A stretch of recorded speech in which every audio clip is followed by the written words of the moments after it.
ठीक है। तो दिस इज इक्वल टू कितना हो गया, ये तो कौन सा फॉर्म हो गया, अगर x जीरो को जाएगा तो ये तो इन्फिनिटी बाई इन्फिनिटी का फॉर्म हो गया। तो इसमें एल एच यू लगा सकते हैं, this will be limit x standing toward zero plus l N x का डेरिवेटिव वन बाई एक्स और डिनोमिनेटर का डेरिवेटिव ये हो जाएगा minus e l n e कितना हो गया वन। ठीक है, और माइनस ई कितना हो गया ज़ीरो, तो ये हो गया ज़ीरो। ठीक है, अब इसमें भी क्या बचेगा, this will be limit x standing toward zero plus minus x. तो इसका लिमिटिंग वैल्यू भी कितना आ गया ज़ीरो, तो आंसर कितना आ गया ज़ीरो। ठीक है, बस अब तुम एग्जैक्टली अगर समझना चाहो कि हो क्या रहा है, तो वो ये हो रहा है जैसे एल एन एक्स का अगर मैं ग्राफ खींचूँ तो एल एन एक्स का ग्राफ ऐसे आएगा। ठीक है, और हमने कहाँ से कहाँ तक इंटीग्रेट किया है, ई से लेके जीरो तक। ठीक है, तो उसका मतलब क्या है कि हमें मिलेगा एल्जेब्राइक एरिया। तो बिकॉज डायरेक्शन उल्टा है, तो जो अबव एक्स एक्सेस एरिया आएगा वो नेगेटिव आएगा, जो बिलो एक्स एक्सेस आएगा वो पॉजिटिव आएगा। तो ये एरिया आएगा एक, तो ये तो नेगेटिव साइन के साथ आएगा, फिर दूसरा ये आएगा। ठीक है, बिकॉज आंसर जीरो आ रहा है, इसका मतलब क्या है कि ये जो एरिया आ रहा है और ये जो एरिया आ रहा है वो एग्जैक्टली सेम आ रहा है और कैंसिल हो गया, इसलिए आंसर जीरो आ गया। ये ठीक है। नोटिस करने लायक चीज़ क्या है कि ये जो एरिया आ रहा है ये अनबाउंडेड है, ये तो इन्फाइनाइट तक जा रहा है, बट फिर भी इसका लिमिट एग्जिस्ट करता है।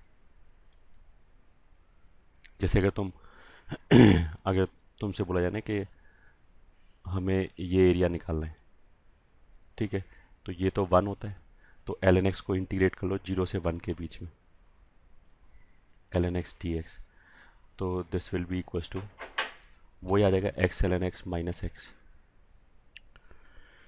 ठीक है, अब इसको इवेल्युएट कर लिया जीरो प्लस से लेके वन तक, तो अगर इसमें हमने वन रखा तो one l n one minus one आएगा, और जीरो पे लिमिटिंग वैल्यू निकाला तो वो तो अभी हमने निकाला था, वो जीरो माइनस जीरो आ जाएगा। ठीक है, वन एल एन वन भी कितना हो गया ज़ीरो, तो आंसर कितना आ गया माइनस वन। ये माइनस वन क्यों आया है, क्योंकि ये जो एरिया है वो बिलो एक्स एक्सेस है। ठीक है, तो अगर हमसे पूछा है ना कि ये एरिया कितना है, तो इस एरिया का वैल्यू कितना आ गया वन। ये जो वन आया वो लिमिटिंग वैल्यू आया। ठीक है, मतलब अगर मैं तुम्हें समझाऊं कि एग्जैक्टली क्या हो रहा है, तो something like this is happening. ये जैसे वन है, मान लिया हमने यहाँ एक नंबर अल्फा लिया और ये एरिया कैलकुलेट किया। ठीक है, तो ये एरिया आ जाएगा कुछ से पॉइंट एट मान लिया। ठीक है, फिर हम अल्फ़ा को थोड़ा और जीरो के पास ले गए, यहाँ पे लिया, तो उससे क्या होगा, इतना एरिया और एडिशनल आ जाएगा। ये ठीक है, ये एरिया और आ गया। अब इसको कैलकुलेट किया तो वो आ जाएगा पॉइंट नाइन कुछ, फिर हम और पास में ले गए, फिर और थोड़ा सा एरिया इंक्लूड हो जाएगा, उससे ये वैल्यू और बढ़ जाएगा, वो वैल्यू कैलकुलेट किया तो पॉइंट नाइन नाइन आएगा, और पास में गए फिर और एरिया बढ़ जाएगा तो पॉइंट नाइन नाइन नाइन आएगा। तो ये जो माइनस वन वैल्यू आया है वो बेसिकली बता रहा है कि एरिया वन की तरफ अप्रोच कर रहा है, या एरिया का लिमिटिंग वैल्यू वन है। तो इस बात का मतलब ये है कि अल्फ़ा को हम जितना जीरो के पास ले जाएंगे उतना एरिया वन को अप्रोच करेगा। ठीक है, तो दो, ये एरिया इन ओपन एरिया है, इन्फानाइट तक जा रहा है, बट इसका वैल्यू इन्फानाइट तक नहीं जा रहा है, वैल्यू तो इसका वन को अप्रोच करता रहेगा। मतलब जितना तुम जीरो के पास जाओगे उतना ही ये वाला एरिया का वैल्यू वन के पास चला जाएगा। इसका एक्सप्लेनेशन ये। तो अब जो हमने इससे पहले क्वेश्चन किया उसमें बेसिकली क्या हो गया कि ये एरिया वन आया, ये भी एरिया वन आ गया, बट बिकॉज एक अबव एक्स एक्सिस है एक बिलो एक्स एक्सिस है, तो इसलिए कैंसिल हो गया वो एग्जैक्टली बराबर एरिया रहे, इसलिए आंसर जीरो आ रहा है। ठीक है, ये तो फर्स्ट पार्ट हो गया। सेकंड पार्ट, फर्स्ट पार्ट में तो हमने क्या बताया कि अगर ए से बी में इंटीग्रेट करना है और मान लिया ए या बी पे या दोनों ही जगह फंक्शन अनडिफाइन हो जाए तो चिंता की कोई बात नहीं है, आंसर तो भी आ सकता है, बस हमें उस वाले केस में लिमिट निकालना पड़ेगा।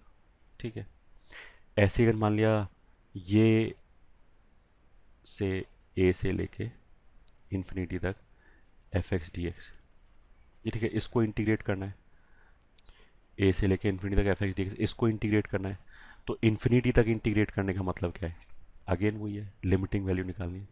मतलब हमने क्या किया कि इसको ए से लेके अल्फ़ा तक इंटीग्रेट किया theoretically, and limit X is tending towards alpha निकाल लिया। अगर क्वेश्चन में infinity, sorry X is tending toward alpha नहीं, alpha is tending towards infinity, ये निकाल लिया। ठीक है, इन्फिनिटी में तो ये पूछोगे नहीं ना कि एल एच एल निकालना है या आर एच एल निकालना है, मतलब लेफ्ट से जाए या राइट से जाए। ऑफ कोर्स इन्फिनिटी की तरफ अगर जाना है तो लेफ्ट से ही जा सकते हैं, एक ही तरीका है। तो इन्फिनिटी में L H L R H L कुछ होता नहीं। ठीक है, सिमिलरली अगर माइनस इन्फिनिटी से मान लिया ए तक निकालना होता है एफ एक्स डी एक्स, ठीक है, तो फिर वापस हमने माइनस इन्फिनिटी की जगह अल्फ़ा रखा और अल्फ़ा को ले गए माइनस इन्फिनिटी की तरफ, A F X D x. मतलब थियोरटिकली आंख बंद करके पहले ये इंटीग्रल निकालो, जो आंसर आए वो अल्फ़ा के टर्म्स में आएगा, उसके ऊपर फिर लिमिट निकालो when alpha is standing towards minus infinity. ठीक है, and one more point, third point, if F X is, ठीक है, discontinuous, discontinuous at X is equal to C, where C belongs to A to B, then to evaluate A से लेके B तक F X D x. ये ठीक है, break the integral around X is equal to C. ये ठीक है, मतलब क्या कि मान लें एक फंक्शन एफ एक्स है, उसे हमें इंटीग्रेट करना है ए से बी के बीच में।